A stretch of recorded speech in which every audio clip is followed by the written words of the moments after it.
Welcome back to Deck Check. I'm Ganesh. People ask me all the time, what deck should I play? It's a bit difficult to answer that question without going into the pros and cons of each of the top decks and their spot in the meta currently. So in this video, let's do that. Now, I'm going to be going over the top 10 decks from EDHtop16.com, ranked by popularity in 2024. While I will be showing off the deck lists a little bit, this isn't going to be a regular deck tech on these decks. I'll be talking about these decks' pros and cons, their overall playstyle, as well as their place in the meta currently, and my opinion on the deck itself. Now, this is just going to be a video on, again, those 10 most popular meta decks of 2024. If you're interested in playing something more unique with some surprise factor, I highly recommend checking out the Off Meta podcast hosted by myself and Samurai Dancer. I will have it linked below. There are a ton of cool decks you can check out, and we will have detailed interviews with the creators and the top players of those decks. And on top of all that, they are very strong decks that have achieved results, and I can 100% recommend them in the competitive space. Also, as a quick reminder, if you like this sort of content, remember to hit that subscribe button. It helps the channel a lot. With all that said, let's go ahead and get started with our number 10. Kraum Tevesh has been a mainstay in cEDH for quite a while.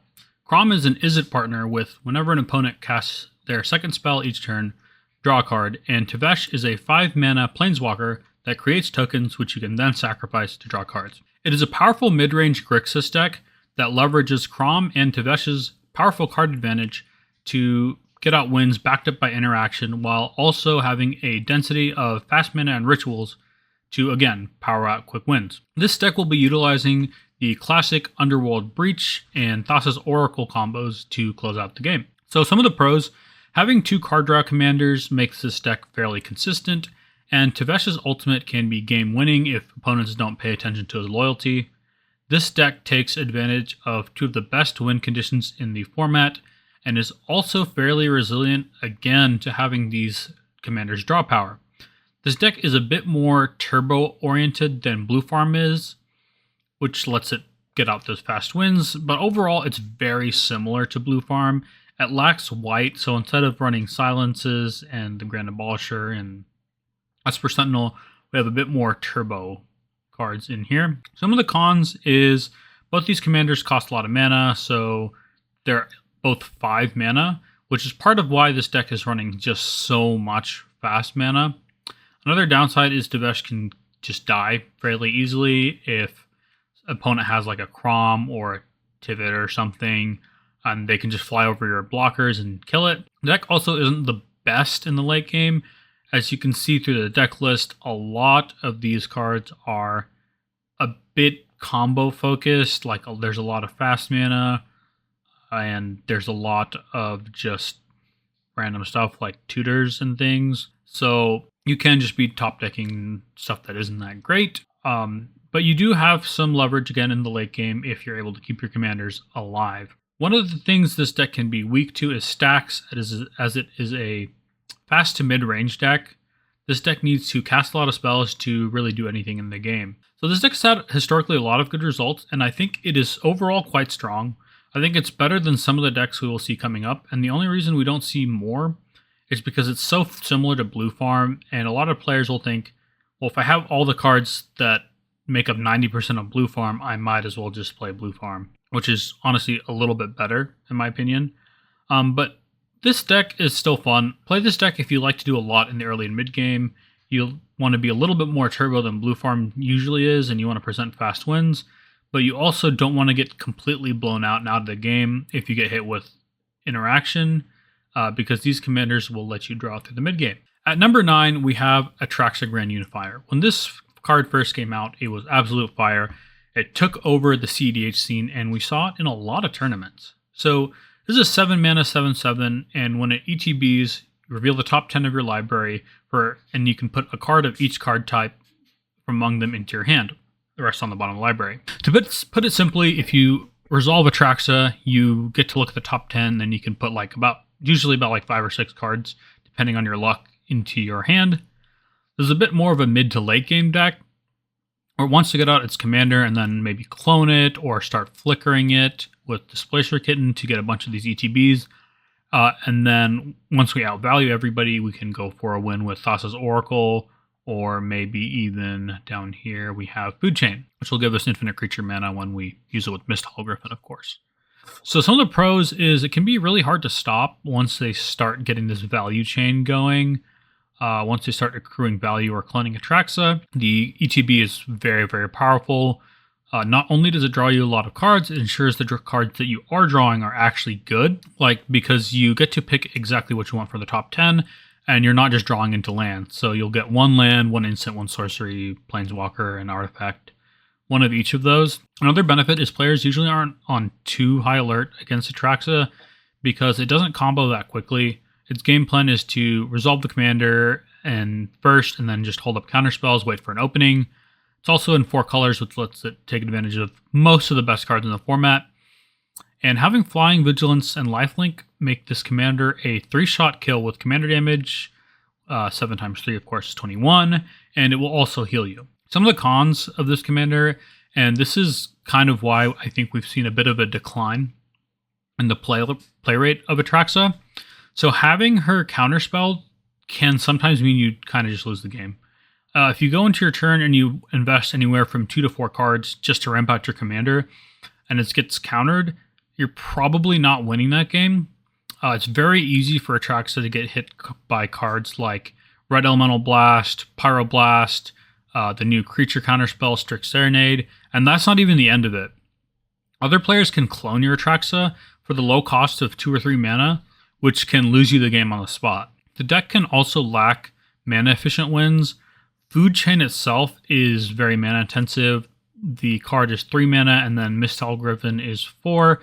Granted, once you resolve Food Chain, you can exile some of your creatures to get enough mana to cast out the Griffin and then go infinite from there. But that is a little bit of a weakness of the deck. Its only mana-efficient win con is Thassa's Oracle. Overall, this deck can be a little bit high variance. The good games you have with it will be absolutely amazing, but the bad games you have will be just soul-crushing. There'll be some times where you plow out Atraxa and you clone her and you flicker her with Displacer Kitten and you're just having a bunch of fun and just blow everybody up. And then there will be some games where Atraxa just gets red blasted, countered for 1 mana, and you won't be able to do anything, and then you just lose, or you play her out, someone clones it, and then they draw like 7 cards, and then you just lose to that. On top of all this, her ETB effect is not guaranteed. I've seen it kind of like miss and get only 2 or 3 cards instead of 5 or 6. So yeah, I recommend this deck if you like having a huge commander, if you like chilling a little bit in the early game, not doing that much, just holding up interaction, because the vast majority of this deck's win attempts are going to be in the mid to late game. At number 8, we have Kenrith, which is showing a little bit of a resurgence recently. Kenrith has a 5-mana 5/5 with a Wooburg color identity, and its activated abilities let you give creatures trample and haste, but +1/+1 counters on them, gain life, draw a card, or reanimate creatures. The most relevant ones are going to be this +1/+1 counter, the draw card, and the reanimate, with the reanimate being the most important one. Once Commander was first released, players weren't really 100% sure how to optimize him. There's a lot of turbo decks, a lot of 5-color good piles, but things have really settled down, and this deck has proven itself to be a very powerful activated ability-focused contender. For the pros, this deck is in 5 colors, letting it play all the good cards in cEDH and all the good win cons. Also can be very difficult to interact with. Many of the combos are creature-based and activated ability-based. For example, one of Kenrith's infinites uses Phantasmal Image with a Dockside Extortionist on the board. So you can play out the Phantasmal Image, get your Dockside ETB, and as long as you're creating at least 8 treasures, you can then pay 2 mana to put a +1/+1 counter on it, and then Phantasmal Image will sacrifice itself because it became the target of the spell or ability. Then you can pay 5 mana and reanimate it, have it come back as a Dockside Extortionist, and each time you're doing this, you're netting 1 treasure, or if there's more Dockside count, then you get more, of course. And there's a similar loop here with Skirk Prospector and Dockside letting you create infinite mana. So some of the cons, the deck can be very mana intensive. Kenrith alone's 5 mana, and to even draw 1 card off of him, you would need to pay a total of 9 usually. That won't be what you're trying to do, but the point stands that the deck can require a lot of mana to function. which is why it's running so many mana dorks and Kinnan. And this also helps enable your dockside to be a little bit better. That can also sometimes be very reliant on dockside resolving, so if that gets stopped somehow, the game can be very rough. And the deck's main problem, I think, is that it doesn't generate a ton of value in the early game, or it can just be out-tempoed sometimes by the other decks. Overall, I think Kenrith is very strong. It can be very difficult to interact with, and playing the deck is just a lot of fun. It's also very flexible. You have a bunch of different activated abilities, so you should usually have some sort of options to do something, as long as you have Kenrith out and you have some mana up. The deck, I think, is strongest in the mid to late game because that's when your dockside counts are going to be the best. And if you don't mind being a bit reliant on this, because there's like 3 or 4 different combos with dockside alone. Like there's Emil, there's Skirk, there's the Phantasmal Image, and I wouldn't be surprised if there's one more. Yeah, so overall, very fun. I could definitely recommend him as a very competitive commander. Number 7 is Magda, Brazen Outlaw. So whenever a dwarf you control becomes tapped, create a treasure token, and you can sacrifice 5 treasures, search your library for an artifact or dragon card, and then just put that card on the battlefield. This deck is all about using Magda's last ability to cheat out artifacts and sometimes dragons. The fact that this is the only monocolored deck in the top 10 should tell you how strong that last ability is.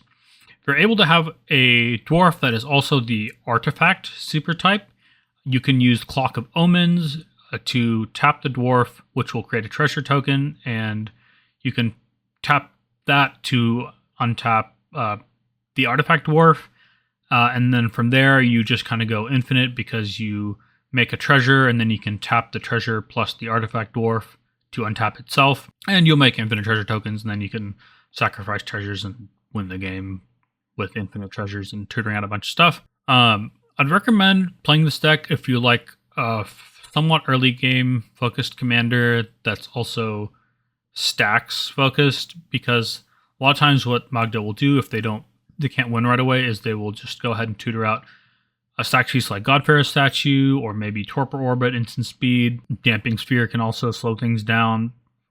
Grafdigger's Cage will also slow players down. And they don't care about most of these stacks effects because all they really care about is activating Magda. Also, some of the pros of this deck is that it can win at instant speed. You can sacrifice 5 treasures at any time. There's no timing restrictions. If someone goes to try to kill your Magda, you can activate it on top of that, try to find your Clock of Omens, and then win on top of someone else. And the deck's also just absurd with Dockside Extortionist. Like, if this resolves and you get enough treasures, you're probably just winning the game, because you can get out the dockside, and then you can tutor out for a Cursed Mare, which will copy the dockside itself, and you'll get even more treasures, and from there, you should be able to chain together a win. Some of the cons for this deck is it can get outvalued pretty hard in the mid to late game, especially if there is something like Orcish Bowmasters on the board. Also, if players are careful not to let the Magda get to 5 treasures if they're proactive about removing it. It can be hard to win. And it can also be a little bit reliant on your dockside resolving sometimes. Like, if it doesn't resolve, you can be in a really rough spot. And she doesn't give you card advantage, which is rough. Another downside is the deck has pretty low card quality. Like, a lot of the cards in here are just, like, removal. Or they're just dwarf. So if you're sitting there top decking, like, a dwarf a couple turns in a row, that's pretty bad. And it's very likely you could lose that game. So I would recommend this deck if you're looking for like a bit of a budget option. Most of these cards aren't very expensive. If you like Magda herself, you like her ability, you think it's cool, which I think it's cool. Play her. The play pattern of the deck is usually you're going to be dumping your hand in the early game and then just holding up Magda activation, trying to find a dockside. You can make it through the mid game if you're able to stack out the board a bit, but again, you have that problem of just being outvalued by decks that are more tailored to the mid game. Though Magda does offer you some flexibility because you can tutor out any artifact in your deck. For example, you can get out a Spine of Ishsaw to just kill something on the board. You can get Portal of Phyrexia to make everybody sacrifice all their creatures. Godfair's Statue to slow everybody down. So it's a pretty flexible deck overall, which is pretty cool. Number 6 is Najeela, which is a 3-mana 3/2 that doubles your attacking warriors. You can then pay Wooburg to untap all attack creatures and give them trample, lifelink, and haste until end of turn. And after this phase, there's an additional combat. You can only activate this ability during combat. So whenever she attacks, you can make a 1/1 warrior, and then when that warrior attacks, it'll make another warrior. Something very important to note here is Najeela can kill everybody at the table after 6 total combats, assuming no blocks. This is because Najeela's warriors will double every combat, and 2 plus 4 plus 8 plus 16 plus 32 plus 64 is 126, while the total starting health of your opponents is 40 times 3, which is 120. So this is a turbo-oriented deck that has access to all the good cards in cEDH being in 5 colors, and can also present those creature-based wins that are a bit difficult to interact with because they're just hard to counter. For example, Jarvie Imperial Tactician and Grim Hireling, both of those will let you, whenever you deal combat damage, create treasures, or they will untap lands, and then you can activate Najeela's ability again, which will let you make more treasures, untap more lands, and then you win the game because everyone's going to die to your combat damage. So their plan A is either resolving ad nauseum or going infinite with this sort of effect. This is the definition of a tempo deck. It really cares about the board, getting Najeela down early, maybe resolving one of these Samut effects where this is the only card that does it, but it's a pretty good draw engine in Najeela because you can draw so many cards off of creating those hasty little warriors. Some of the pros for this deck is, you have those creature-based wins. If you don't have exactly the spot removal when you need it, the game is over. They will just keep activating Najeela and kill everybody. It is also super easy to cast off of Jeweled Lotus. She is just free. If you have a Jeweled Lotus, you just crack it for 3 red mana, boom, she's on the board. And she's also very easy to cast in general. 2 generic and a red mana is very low bar. Najeela usually is on the board like turn 1 or 2, like most of the time. Or at least she should be. And being in 5 color, we have this 5 color soup we saw in Kenrith, but instead of activated abilities, we are getting board pressure and threatening life totals. Some of the cons are, if Najeela gets killed, it can be a little bit rough sometimes to get her back. Like you play out your Jeweled Lotus, you crack it, and someone just kills it. Now you have to pay 5, which is a bit if you're not planning for it. Also, the deck is not quite as strong in the late game because Najeela doesn't really provide you any value besides the warrior tokens. She doesn't draw you any cards or really give you any mana. It's also a bit weak to spot removal. So if you're trying to go for your Derevier line or something and someone just kills it, you're a little bit screwed. The playstyle of this deck will usually be rushing out Najeela, attacking people, trying to get a bunch of warriors, tutoring for one of these 2 effects, or we're trying to just try to resolve ad nauseum. Just kind of depends on what we draw in our opener. But like all decks that are in blue, you will have mid-game and late-game power if you're able to resolve your draw engines like Samut, Mystic, and Ristic. We've seen a bit of decline in her play rate recently, but she is still very good. Number 5 is Tivit. Tivit's also been in the scene for quite a while. He's a 6 mana 6/6 whenever ETBs or deals combat damage to a player. Each player votes for you to either get a clue token or a treasure token, and you get to vote twice. As you can probably guess, this is a value commander, a control commander. With the abundance of clues and mana and 6 damage a turn, which is of course something to seize at, and this can also help keep the life total of the ad nauseum decks low. Overall, this deck is a lot more of a control deck. Since it's not in red, it lacks access to Dockside and some rituals and breach. So usually Tivit is just looking to resolve the commander and grind advantage for a while before trying to win with something like a Time Sieve, which of course goes infinite with our commander because every time Tivit deals combat damage, you're going to get another 5 artifacts. Doesn't matter if they're clues or treasures. This deck's overall play pattern and card inclusion is fairly similar to Atraxa. We have the Displacer Kitten here. We have a lot of the same cards, and we have a clone here. One of the pros is he's in the Esper color combo that lets you play all the powerful draw engines in the format, like Esper Sentinel and Ristic Study. Also, if you're able to resolve him quickly, you get a ton of value, and you can focus more on just not losing the game over having to win. He also has Ward 3, which makes him really difficult to remove once he's on the board. 3 doesn't sound too bad, but then when you're actually in the game and you just have swords and it's turn 3, and you're having to tap out 4 mana just to kill Tivit, it can feel really bad. Some of the cons are he costs 6 mana, which is a pretty large number for a deck not in green or red, so you'll have to rely on your artifact ramp and rituals just to get you to that number. Also, just like Atraxa, if your commander gets countered, you're in kind of bad shape. And if it gets clones, you can also be in a lot of trouble because you've paid 6 mana for your effect and your opponent has cloned it and only paid 2 or 3 mana.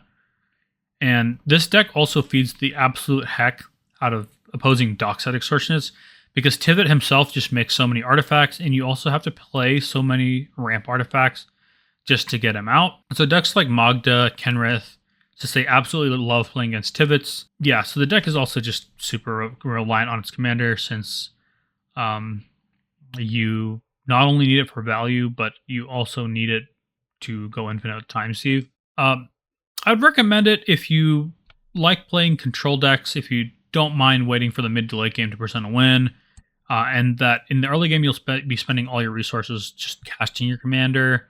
The commander will also draw you a good amount of cards, but you kind of have to wait because each clue is going to cost you 2 mana to sacrifice it and draw. Overall, it shares many of the same strengths and weaknesses as Atraxa does, but Tivit's a little bit less high variance. You can get him down a little bit faster. He requires less pips, and tapping out for him isn't as much of a risk as it is with Atraxa, because when he comes down, he can regenerate you those 2 treasures right away to hold up for interaction. So overall, very similar to Atraxa. If you like playing one, you'll probably like playing the other. Number 4 is Rogsai, which is the partner pairing of Rograk, son of Rogra, and Silas Wren, Seeker Adept. The text on these cards doesn't really matter much.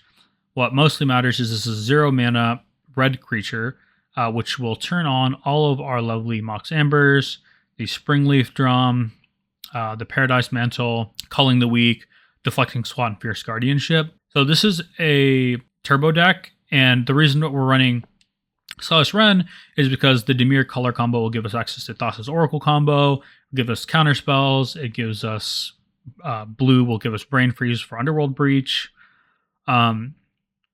So this deck tries to push for wins as fast as possible, usually. Most of the time they're trying to resolve a very quick ad nauseum, or they are trying to go for a wheel and get more advantage that way, since they don't mind wheeling. So much of their deck is fast mana, they can convert that very easily into other game actions. The deck's usually very all-in on turns 1 through 4. If it doesn't win by then, it is likely to get outvalued by other decks, since neither commander provides very much card advantage. Technically, Silas Wren will let you cast an artifact, but I don't think it's that relevant. Some of the pros is the deck has extremely consistent access to mana in the early game, since Rograk just turns on so many cards for you. Not just these artifacts, but you also get stuff like Culling the Weak, and you also get Infernal Plunge, so just having a 0 mana commander really does give you a lot of mana, interestingly enough. And being in the blue color identity lets you have counterspells to back up your fast wins. It is, in my opinion, the strongest turbo deck in cEDH currently, and that is of course reflected in the tournament results. And plus, this is only going to get stronger with many of the cards in Modern Horizons 3. Some of the cons is that it offers the same drawbacks as many turbo decks. If you get stopped in the early game, it can be difficult to recover. Now, of course, if you have a Rhystic Study, Draw Engine, or a Mystic Remore or something, any deck can get back in the game. However, the commanders themselves are not draw engines or provide any form of real value, so things can get very rough. On top of that, if you aren't able to win quickly, a lot of the deck is just like mana, so you can kind of just be sitting there, top decking lands, top decking rocks, maybe top decking counterspell, and not really have a lot to do without having like any payoffs.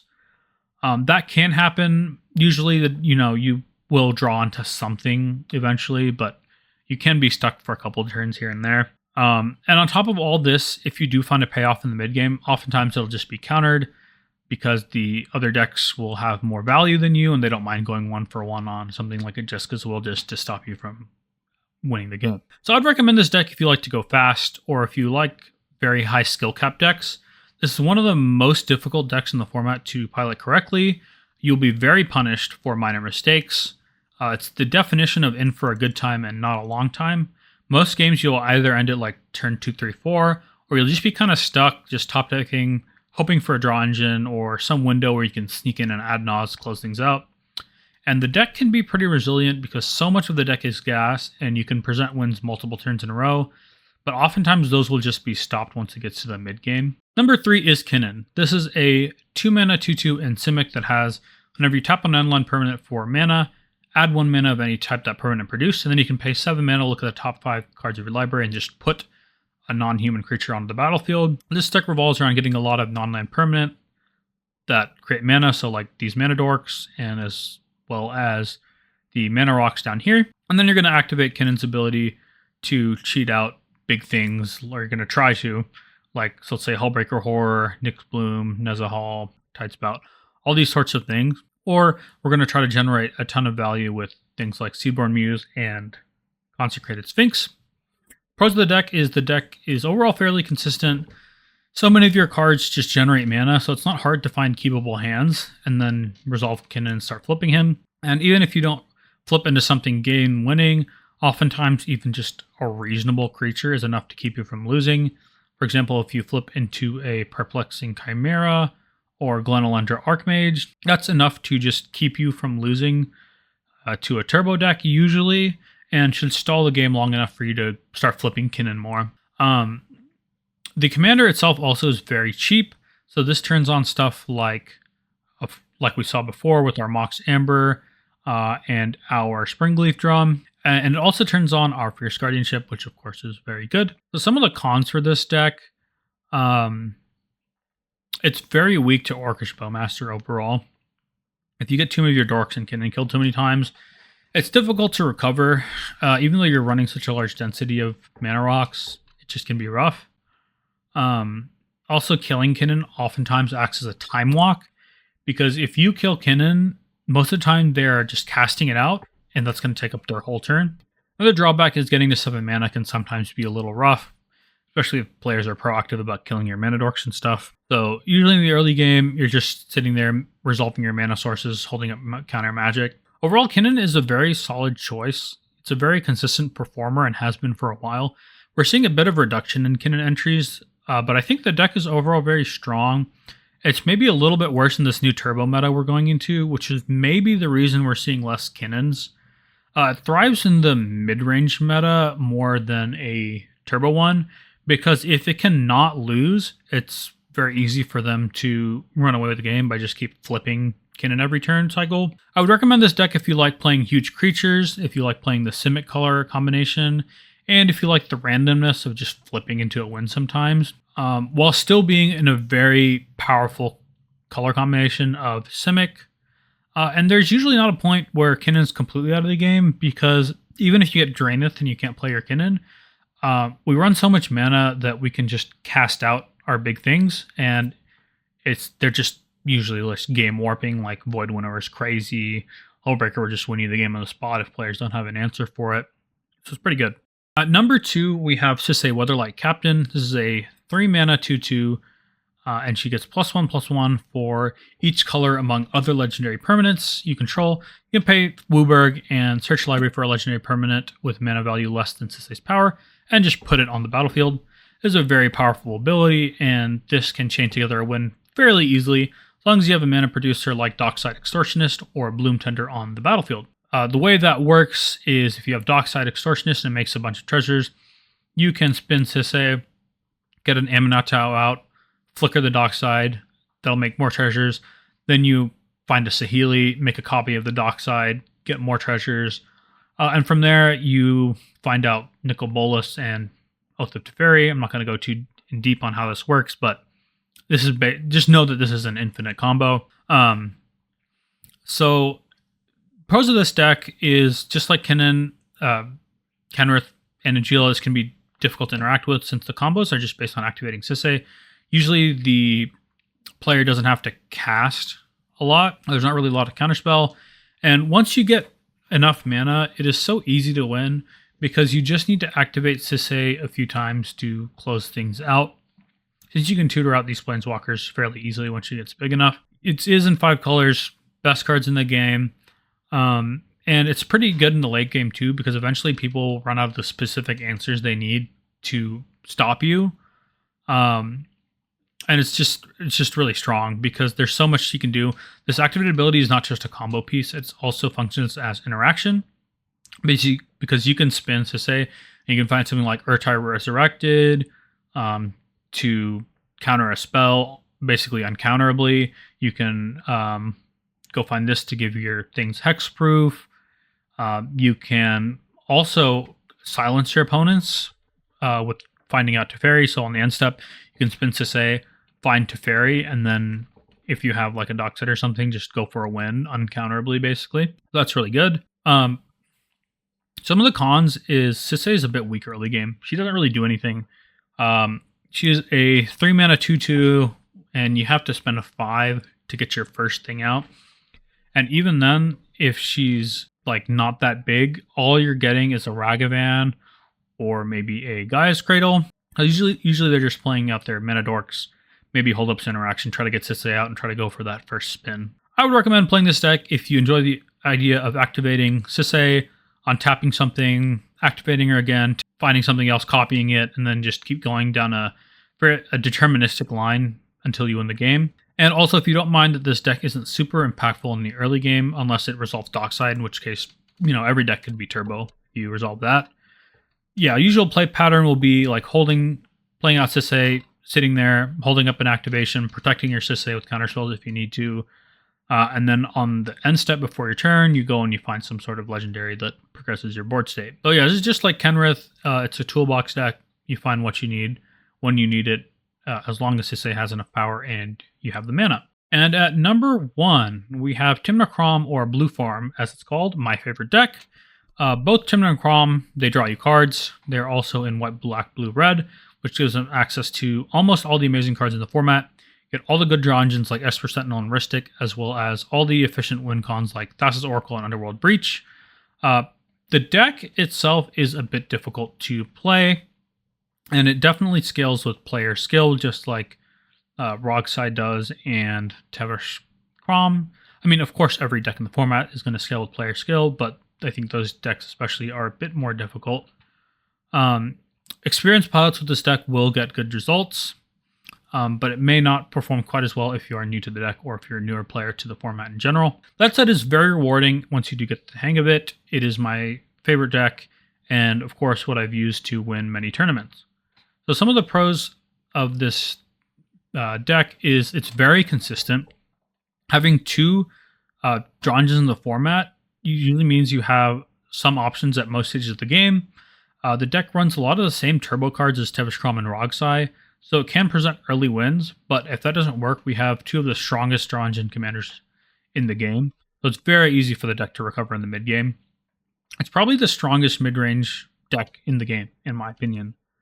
And again, you have very efficient win cons, very high card quality overall, and you are able to recover if your wins get stopped because of things like Savine's Reclamation. And the deck just has so much synergy with itself. Like a lot of our cards that are just good overall, they turn into mini draw engines. Like for example, Draenith will shut off our opponents, but it also kind of turns into a draw engine when paired with Tymna because it's a Tymna attacker. So that's pretty cool. This deck will usually have something to do at every single stage of the game. It can present threats early. It can present threats in the mid game, where I think it is usually best. But it can also present threats in the late game. Now, this deck doesn't have the best late game inevitability like some of these other decks do, like maybe Tivit or Sisay, because once it gets to late game, players will just have blockers for Tymna and Kraum. So you won't be drawing as many cards, and things might just kind of stall out for you. Some of the cons are the deck can be fairly weak to stacks. Also, it can be pretty hard to play. You can be targeted sometimes because the deck does run ad nauseum, and players will lower your life total. And many times you can be a boogeyman at the table, even if you're not doing a lot, because players are just scared of blue farm. Now, if we keep slower hands, another con is we can very easily be out-turboed because we're not the heaviest control deck, and this deck will struggle against multiple turbo decks at the table. As you can see, we have a good amount of interaction, but we're not packed to the brim with it like Tivit or Shorekai. I'd recommend this deck if you don't mind being a target at the table, if you enjoy high skill cap decks like Rogsai and Tevesh Kraum, and if you enjoy playing the game while having to balance being both proactive and reactive, and if you don't mind falling off a little bit in the late game. And that will wrap us up. Thank you so much for watching. Again, remember to like and subscribe if you enjoy this sort of content. It definitely helps the channel a lot. And if you haven't already, check out the Off Meta podcast.